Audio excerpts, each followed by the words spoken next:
അമ്മേ നിൻ സുതനെ വാഴ്ത്തുന്നു. സുഗന്ധവാഹിനി അമ്മേ നിൻ സുതനെ വാഴ്ത്തുന്നു.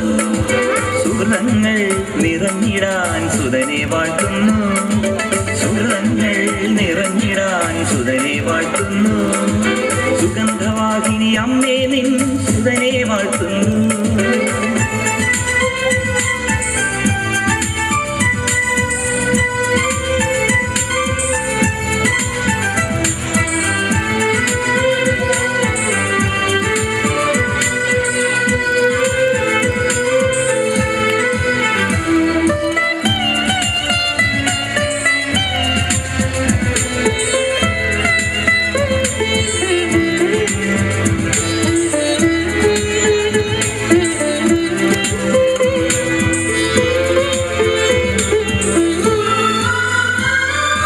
ഇന്നോളം പാപത്തിൻ ദുർഗന്ധം പേറും ആത്മാവിൽ ഗുഹാതൻ ധൂപം നിറയ്ക്കൂ.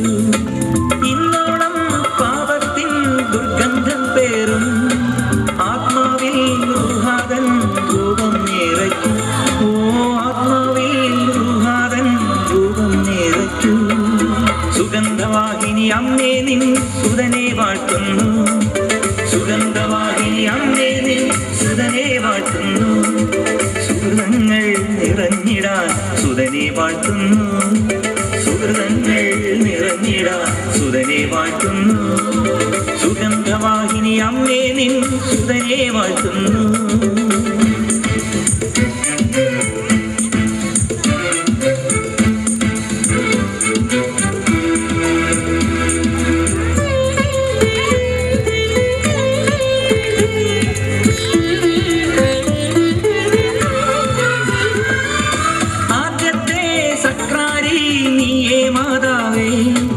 ജീവന്റെ മന്നാനിൻ ഉദരബലം തൻ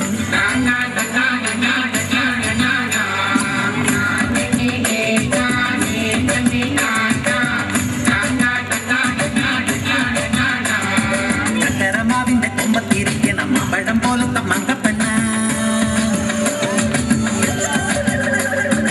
എത്തിയിട്ടും തൊട്ടില്ല തൊട്ടിട്ടും എത്തിയില്ല എത്താ കുമ്പത്തെ തത്തപ്പെണ്ണ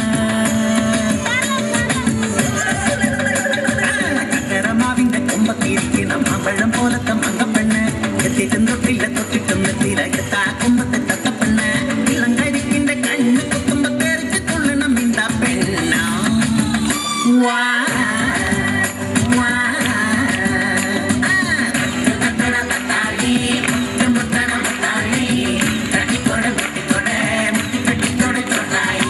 കരമാവിന്റെ കുമ്പത്തിരിക്കണം പഴം പോലത്തെ മങ്കപ്പെണ്ണ്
സ്വപ്നത്തിൻ കാര്യം ചൊല്ലാനായി ൂപ്പിനിളം കിളിക്കൂടത്തിൽ നൃത്തം ചവിട്ടാനായി പോകുന്നു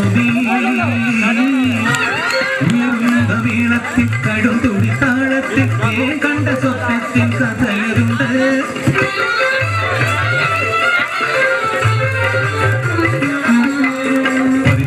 പലച്ചമ്പ പിന്നെ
സുനാമി ദുരന്തത്തിൽ നിന്ന് രക്ഷ പ്രാപിച്ച ഒരു കുട്ടി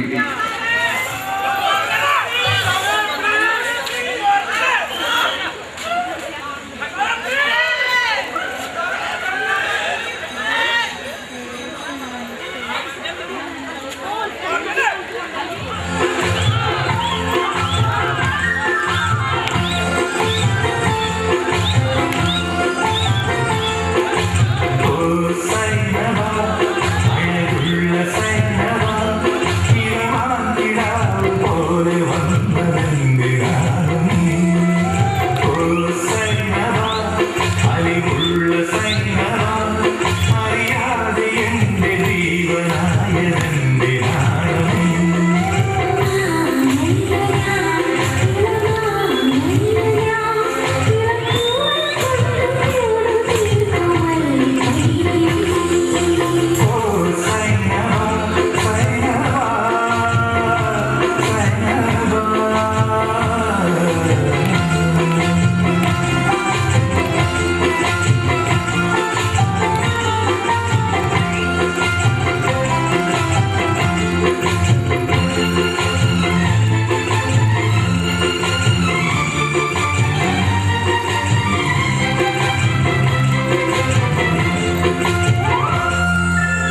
അറിയിക്കാതെ മറ്റെന്തൊക്കെ പരിപാടികൾ ഉണ്ടായിരുന്നു അമ്മയ്ക്കും മകൾക്കും? നീ ഇങ്ങോട്ട് വരുന്നത് ഞാൻ അറിയുന്നത് നിർബന്ധം ഉണ്ടായിരുന്നു. ആർക്കായിരുന്നു ഇത് ദുർവാശി? ഒരു സഹോദരൻ ഉണ്ടെന്ന്. ആ സഹോദരന്റെ തണലും വേർപ്പനുമാണ് കഴിഞ്ഞ 3 വർഷം ജീവിച്ചതെന്ന് മറന്നു. നീ എന്നെ ചതിക്കായിരുന്നു, എന്നെ മാനം കെടുത്തായിരുന്നു. ഓ, കരഞ്ഞാ മതിയല്ലോ കള്ളി. പണ്ട് എനിക്ക് ഇത്തിരി കലകണ്ണിന് കൂടില്ല. പറ്റ തള്ളക്കും സഹോദരിക്കും വേണ്ടി എടുത്ത് ഗൾഫിൽ കിടന്ന് കഷ്ടപ്പെടുക. പെങ്ങളുടെ വിവാഹം അറിയുന്നില്ല, അവൾ ഗൾഫിലേക്ക് വരുന്ന അറിയുന്നില്ല. ഇതിന് തക്ക എന്ത് തെറ്റാണ്, എന്ത് ക്രൂരനുണ്ടാക്കുകയും ചെയ്തു. ഇവിടെ ഈ ജോലി തരപ്പെടുന്നെങ്കിൽ റഷ്യക്കാരി ഭാര്യ ആയിരിക്കണമെന്ന് പറഞ്ഞു. അതിനുവേണ്ടി രേഖകളൊക്കെ ഇക്ക ഉണ്ടാക്കിക്കോളും. ജോസേസിന് അറിയണ്ട, അറിഞ്ഞാൽ സമ്മതിക്കില്ലെന്നും പറഞ്ഞു. 25,000 രൂപ ശമ്പളം കിട്ടും, മറ്റ് ആനുകൂല്യങ്ങളെല്ലാം കിട്ടും. കഴിഞ്ഞ അവധിക്ക് നാട്ടിൽ വന്നപ്പോൾ റഷീദ് അമ്മച്ചിയോട് പറഞ്ഞിരുന്നു, ആർക്കും വിരോധമില്ലെങ്കിൽ ആലസിന് ഞാൻ കെട്ടിക്കോളാം. ഞാൻ ഇഷ്ടമായിരുന്നു. എന്നാ കല്യാണം കഴിക്കാനും മാത്രം ഇഷ്ടമൊന്നും ഉണ്ടായിരുന്നില്ല. എന്താ കാര്യം പറയുന്നത്? കഴിഞ്ഞ അവധിക്ക് നാട്ടിലാവുമ്പോ നിങ്ങൾ തമ്മിൽ വിവാഹം കഴിച്ചെന്നല്ലേ പറഞ്ഞത്? അങ്ങനെ പറഞ്ഞ കടലാസമൊക്കെ ശരിയാക്കിയിരിക്കുന്നു പോലും. അപ്പൊ നിങ്ങൾ വിവാഹം കഴിച്ചിട്ടില്ല? ഇതുവരെ ഇല്ല. പിന്നെ എങ്ങനെയാണ് നീ അവിടെ കഴിഞ്ഞ 5 ദിവസമായി മുറി താമസിക്കുന്നത്? എടി ഭാര്യ ഭർത്താക്കന്മാരാണ് ജീവിക്കുന്നത്. എടി വിവാഹം കഴിക്കാൻ നീ എന്തിനാണോടൊപ്പം താമസിച്ചെന്ന് കുഴപ്പിച്ചോ? എല്ലാം പറഞ്ഞോട് ഞാനോട്. എടി ഞാൻ സൗകര്യം പോലെ പറയാമെന്ന് പറഞ്ഞിരുന്നല്ലേ, നീ എന്തിനാ ഇതൊക്കെ പറയാൻ പോയത്? അകത്തൊക്കെ അവരൊക്കെ പോയാലും നീ എന്തുദ്ദേശിച്ചാ ഇവിടെ താമസിച്ചിരിക്കുന്നത്? എന്താ നീ എന്നോട് പറഞ്ഞത്? ചൂടാവാ ഒക്കെ പറയാം. അയ്യോ, ഇതെന്താ ഉള്ള മുഖത്തൊരു പാട്? നീ ഇവിടെ അടിച്ചു വെക്കാനുള്ളതല്ലേ ഈ മുഖം? കൊല്ലാനുള്ളതല്ല. ഇവൾ എന്റെ പെണ്ണ. ഇവളുടെ സമ്മതപ്രകാരം ഞാൻ ഭാര്യയാക്കിയ പെണ്ണ. ആലീസ് ഇപ്പൊ എന്നോടൊപ്പം ഇറങ്ങും. എവിടെ? ഞാൻ പണം മുടക്കി കൊണ്ടെന്നുള്ളത് എന്നോടൊപ്പം വരാനോ? അങ്ങനെ പോകാനൊക്കെ നിനക്ക് പോമോനെ? ആലീസ, നീ ഉദ്ദേശിക്കുന്ന ആളല്ലവൻ, ചതിയനവൻ. നിന്റെയൊക്കെ ജീവിതത്തിൽ എന്നാടാ ഞാനൊരു ചതിയനായി അവതരിച്ചത്? 10 പൈസ വാങ്ങാൻ നിന്നെ ഇവിടെ കൊണ്ടുവന്നാണോ ഞാൻ ചെയ്തത്? അതോ ഇവിടെ ഇവിടെ കൊണ്ടുവന്നൊരു ജോലി വാങ്ങിക്കൊടുത്തോ ഞാൻ ചെയ്തത്? പിന്നെ ഇഷ്ടപ്പെട്ട പെണ്ണിനെ സ്വന്തമാക്കാൻ അല്പം കള്ളമൊക്കെ പറഞ്ഞു. ഇവളെ ഞാൻ വിവാഹം കഴിക്കും. എടാ, പരസ്പരം ഇഷ്ടപ്പെടുന്ന പ്രായപൂർത്തിയായ തിരിച്ചറിവുള്ള 2 പേർക്ക് തമ്മിൽ വിവാഹം കഴിക്കാതെ ഒരുമിച്ച് ജീവിക്കാവിടാ. 1/2 മണിക്കൂർ മുമ്പേ നിന്റെ അമ്മച്ചിയെ വിളിച്ച് വിവരങ്ങളൊക്കെ പറഞ്ഞിരുന്നു. നിനക്ക് വിളിക്കണോ? എന്താ വിളിച്ചോ? എടാ, മൊബൈൽ ഞാൻ അവർക്ക് വെച്ചിട്ടുണ്ടാ. ജോസി, ദുർവാശിയെ കളഞ്ഞ് സഹായിക്കേ. ഞാൻ നിന്റെ മിത്രമാണ്. നമ്മുടെ ഫ്രണ്ട്സിനെ എല്ലാം ക്ഷണിച്ചിട്ടുണ്ട്. ഇന്നത്തെ ദിവസം നമ്മൾ ആഘോഷിക്കുന്നു. നാളെ ഫ്രൈഡേ. ഇന്ന് സായാഹ്നത്തിൽ തുടങ്ങുന്ന റഷീദിന്റെയും ആലീസിന്റെയും സന്തോഷത്തിന്റെ ആഘോഷം നാളെ പുലർന്നസ്തമിച്ചാൽ അവസാനിക്കുന്നില്ല. അലീസേ, പോയി വരുന്നൊരുക്കടേ. ഇവൻ നിന്റെ ആംഗ്ലയല്ലേ, എന്റെ അളിയനല്ലേ? ഇവനെല്ലാം പിന്നെ ആരാണൊക്കെ നടത്തി തരേണ്ടത്? നീ ചെല്ലേ. സംഭവിച്ചാൽ കൊന്നുകളെന്ന അതിന്റെ മോനെ. എന്നെ കൊന്നു നിന്റെ പെങ്ങൾക്കായിരിക്കും എന്തെങ്കിലും സംഭവിക്കുക. വളരെ വിദഗ്ധമായി ഞാൻ ഒരുക്കിയ കരുവ. എനിക്കറിയാമായിരുന്നു എന്നെ വിശ്വസിക്കാൻ കൊള്ളില്ലെന്ന്. നീ ശ്രീധരൻ നമ്പൂതിരി രഹസ്യമായി പോയി കണ്ടതും കഥ കേട്ടതും ഒക്കെ ഞാൻ അറിഞ്ഞു. കഴിഞ്ഞ 2 മാസമായി ഇമവെട്ടാത്ത കരുതലാണ് നിന്റെ കാര്യത്തിൽ എനിക്ക്. എന്ത് ബുദ്ധിമുട്ടിയെന്നോ നിന്റെ അമ്മച്ചിയെ പറഞ്ഞ് ബോധ്യപ്പെടുത്താൻ, ഇവളെ പറഞ്ഞ് ബോധ്യപ്പെടുത്താൻ കളവുകൾ കൊണ്ടൊരു മഹാസൗധം കെട്ടിപ്പൊക്കി ഞാൻ. എന്റെ സുരക്ഷയ്ക്കായുള്ള മഹാസൗധം. ആ കൊലപാതകം നീ കണ്ടതിനും ഇഷ്ടക്കൂടുതൽ കൊണ്ട് നാം പരസ്പരം അളിയാ എന്ന് വിളിക്കുമായിരുന്നു. സുഹൃത്തുക്കളായ ഏത് ചെറ്റകൾക്കും അങ്ങനെ വിളിക്കാം. ഇന്നലെ വരെ നമ്മൾ അളിയാ എന്ന് വിളിക്കുന്ന ചങ്ങാതിമാരായിരുന്നു. പക്ഷെ ആ ബന്ധത്തിന് ആഴം പോരാ എന്ന് തോന്നിയതുകൊണ്ടാണ് ഇങ്ങനെ ചെയ്തത്. എടാ, റഷീദ് വാപ്പയ്ക്ക് പറഞ്ഞവനാ, ചതിക്കില്ല. ഇപ്പൊ ചെയ്തിരിക്കുന്നത് പിന്നെ എന്താടാ? നിവൃത്തികേട് കൊണ്ട് കക്കാൻ പഠിച്ചാൽ നിൽക്കാൻ പഠിക്കണ്ടടാ ജോസി. ആ വെക്കേഷൻ ഡേറ്റിലേക്ക് മാറ്റിയത്. കഴിഞ്ഞ 5 ദിവസമായി ഭാര്യ ഭർത്താക്കന്മാരായി ജീവിക്കാൻ ഞങ്ങൾ. എടാ, പെരിയ പെരിയ മോഹമുള്ളവനാ റഷീദ്. നാളെ നിനക്കും അവകാശപ്പെട്ടതാ. വേണ്ട, എനിക്ക് വേണ്ട. നിന്റെ ഒരവതാരം എനിക്ക് വേണ്ട. വേണ്ട. പക്ഷേ എന്നെ ഇവന്റെ ഭാര്യയും ഞങ്ങളുടെ വഴിക്ക് വെറുതെ വിട്ടൂടെ?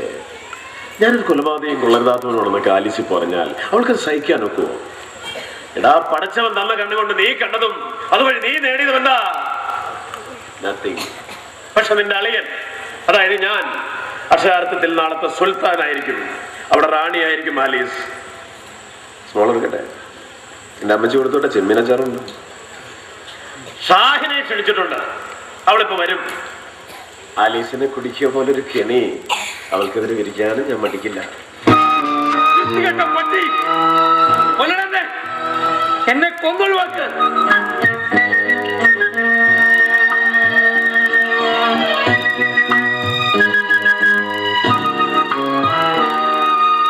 ആഗ്രഹമില്ലാഞ്ഞിട്ടല്ല, മനസ്സനുവദിക്കുന്നില്ല. എത്ര ശ്രമിച്ചിട്ടും മനസ്സനുവദിക്കുന്നില്ല. ഒരിക്കലും മറക്കാനാവാത്ത ബാല്യകൗതുകങ്ങളുടെ ചൂത്തുപാട് പൊതിഞ്ഞ മനസ്സല്ലേ നമ്മുടേതാണ്. ആ നീറ്റിലുള്ളതുകൊണ്ട് നിന്നെ സഹായിച്ചു തോൽപ്പിക്കാൻ ഞാൻ ശ്രമിക്കും. നിവർത്തികെട്ടാൻ ഇല്ല. പെങ്ങളെ കേട്ട് നേരത്തെ കൂടിയാ 2 ദിവസം അടിച്ചു വിളിക്കണമെന്ന് പറഞ്ഞുകൊണ്ട് ഞങ്ങൾ കയ്യും വീശിങ്ങ പോകുന്നത്. ഇത് പൂണൂലി. ആ നമ്മളെ കിട്ടാത്ത അളപ്പ് നമ്പൂരും അരുക്ക പൂണൂലി. ഇതിട്ടുണ്ടല്ലേ പനയൊക്കെയുള്ളത്. നാട്ടിൽ അടക്കയും തെങ്ങയും കട്ടിടാൻ കയറി നല്ല വശമള്ളിയ ഒരു പനയിലോട്ട് കയറി 2 ആട്ടാട്ടി ചായച്ച് അടുത്ത പനയിലോട്ട് കയറും. അറബി പെണ്ണുങ്ങൾ അന്തം വിട്ട് പറന്തേം പൊക്കി നോക്കിക്കല്ലേ നമ്മുടെ പനയൊക്കെയറ്റം. ഏതായാലും നീ ഇങ്ങനെയൊക്കെ ജീവിച്ചു പോകണ്ടല്ലോ. ഓ ഇയാളുടെ സഹായം കൊണ്ട് അടുത്ത ദിവസം ഒട്ടകത്തിനെ കിടക്കാൻ പോയി എണിമെന്നുകൊണ്ട് കാലു കയറുന്നിരിക്കുന്നു. ആ നമ്മള് നാട്ടിലെ ആടിനെ കിടക്കണ പോലെ നിലത്തിരുന്നല്ല കിടക്കണം. 100 കോല് പൊക്കമുള്ള ഒട്ടകത്തിനെ ഏണി വെച്ച് കയറി കിടക്കണം. അങ്ങനെ കറക്കാൻ തുടങ്ങിയപ്പോ പഹന്റെ ഒറ്റ തൊഴി. ആ ഒട്ട ഒരാളായിരുന്നു. ഇതൊക്കെ ഇങ്ങനെയൊക്കെ നടക്കും. നീ എന്റെ വെടിയൊന്നും കേട്ടേക്കണ്ട. ചെന്ന് കാര്യങ്ങളൊക്കെ നോക്കും. അത് ശരി, ഞാനിപ്പോ വെടിക്കെട്ടുകാരനായ. അതെ എന്റെ സഹായം വല്ലതും വേണോ? ഞാൻ നല്ല 1-ാം തരം കുക്കറാ. എടാ ഇന്നെങ്കിലും വായിക്കാൻ വിചാരിച്ചു എന്തെങ്കിലും കഴിച്ചോട്ടാ. അന്നീട് പറയുന്നത് 5-6 മാസം തൊട്ട് ഞാനല്ലേ നിനക്ക് വെച്ച് വിളമ്പി തരുന്നത്. അല്ല ഇവനെന്താണ് ഉണ്ടാതിരിക്കുന്നത്? എന്താണ് പ്രാർത്ഥിക്കാനാ? മൂഡ് ശരിയല്ല. ഓ ഇതിൽ പറഞ്ഞ് എന്ത് മൂട് കിട്ടാനാണ്? എടാ അഹങ്കരിക്കൽ. വാൽറ്റ് പോലത്തെ മൂടുള്ള ശാമള ചേച്ചി ഗൾഫിൽ അടിച്ചു പൊളിച്ച് കിടക്കല്. എടാ അവരെ വിളിച്ചോ? ഷാഹിനെ വരാമെന്ന് പറഞ്ഞിരിക്കുന്നു. ഷാഹിന് വന്നിട്ട് വേണം 2 പരിക്ക് ഡ്രസ് ചെയ്യാൻ. ഒട്ടകത്തിന്റെ ചവിട്ടുകൊണ്ട് ഈ അടുത്ത കാലിലെ തള്ളവരിലെ നഖം പോയിരിക്കാണ്. ഷാഹിന്റെ അടുത്ത് നഖം ഉണ്ടാവുമെന്നാവും. കാലിന്റെ മുട്ടിന്റെ 2 ചിരട്ടെ മാറിക്കിടക്ക. അലീസേ 2 ചിരട്ട നോക്കിയെടുത്തോ. ഒരെണ്ണമായാലും മതി. ഒരെണ്ണത്തിനൊരു ചിഹ്നലേ ഉള്ളൂ. നിനക്ക് ഈ ഒട്ടകത്തിന്റെ കാര്യമില്ലാതെ കാശ് കൊടുക്കാനുള്ളതാ. അവരിടുങ്ങണാരോട് പറഞ്ഞത്. ഗൾഫിൽ നിന്ന് മടങ്ങി ചെല്ലുമ്പോ കൊടുക്കാന്ന് പറഞ്ഞ് മേടിച്ചതാണ്. ഈ പരുവത്തിന് ഞാൻ അങ്ങാടി എന്നാ അവർ എന്നെ മടക്കി കൊണ്ടു. ആ എടാ കാലം തന്നെ നല്ല പെണ്ണുങ്ങളൊക്കെ അകത്തോട്ട് വിടണത്. അതൊക്കെ വെച്ച് മാറിപ്പോയാ. ചേട്ടാ ഞാനല്ലേ? ഞാനാ. ഞാൻ പീതാംബര ചേട്ടനായ. എടാ ഞാനല്ലേ? ഓ വേണ്ട ഇനി ഞാൻ ഇവനാണെന്ന് പറയും. ചേച്ചി ഞാനാ. അപ്പൊ ഞാനെന്തേ? അയ്യോ ഇതിന്റെ അകത്ത് ഉണ്ടായല്ലേ. ചുമന്നിട്ട് നടക്കണം. ഞാൻ സ്വന്തമായിട്ട് നടന്നാണ് വന്നത്. ഉണ്ടായിരുന്നു. അച്ചാമ്മ അച്ചായനൊക്കെ നാട്ടില്. ഓ അതൊക്കെ എല്ലാവർക്കും ഉള്ളതല്ലേ. അതിന് കാട്ടെന്തിനാണ് എന്നെ കണ്ടാ തിരിച്ചറിഞ്ഞൂടെ? ഞാൻ വെച്ച മുക്കുമാർക്കും ചേച്ചിക്ക് എന്തോ കുഴപ്പമുണ്ടോ? എന്നെ കണ്ടിട്ട് തിരിച്ചറിയില്ല. അച്ഛനല്ലേ ഉദ്ദേശിച്ചത്? വെറുതെ എല്ലാം അങ്ങനെ 20 കൂടി എത്തത്. പാക്ക് ചെയ്യാൻ ഞാനെന്താ ബേക്കറി സാധനം. അത് ശരി. അപ്പൊ ചേച്ചി പത്രക്കാരായിട്ടും ബന്ധപ്പെട്ട കണ്ട തെറ്റിദ്ധരിച്ചു. ഓ വാത്രയ്ക്ക് ഒരു പരസ്യമില്ലേ ചേച്ചി? അങ്ങനെയെങ്കിലും ഇവന്റെ അമ്മച്ചി വികാരിച്ചനെ കൊണ്ട് വെഞ്ചരിച്ചു കൊടുത്തുവിട്ട മോതിരങ്ങളാ. ബ്ലസ് ചെയ്ത ഈ മോതിരം ജോസിയുടെ കൈ കൊണ്ട് എടുത്തു തന്ന് ഞങ്ങൾ പരസ്പരം അണിയുമ്പോഴേ ഞങ്ങളുടെ വിവാഹ ബന്ധത്തിന് പരിപൂർണ്ണ അംഗീകാരം ഉണ്ടാവും. അത് വൃത്തം ശരിയാ. അപ്പൊ പരിഭവം പിണക്കവും അത് മാറും. ജോസേ നീ എടുത്തു തരിക. എനിക്ക് ബുദ്ധിമുട്ടുണ്ട്.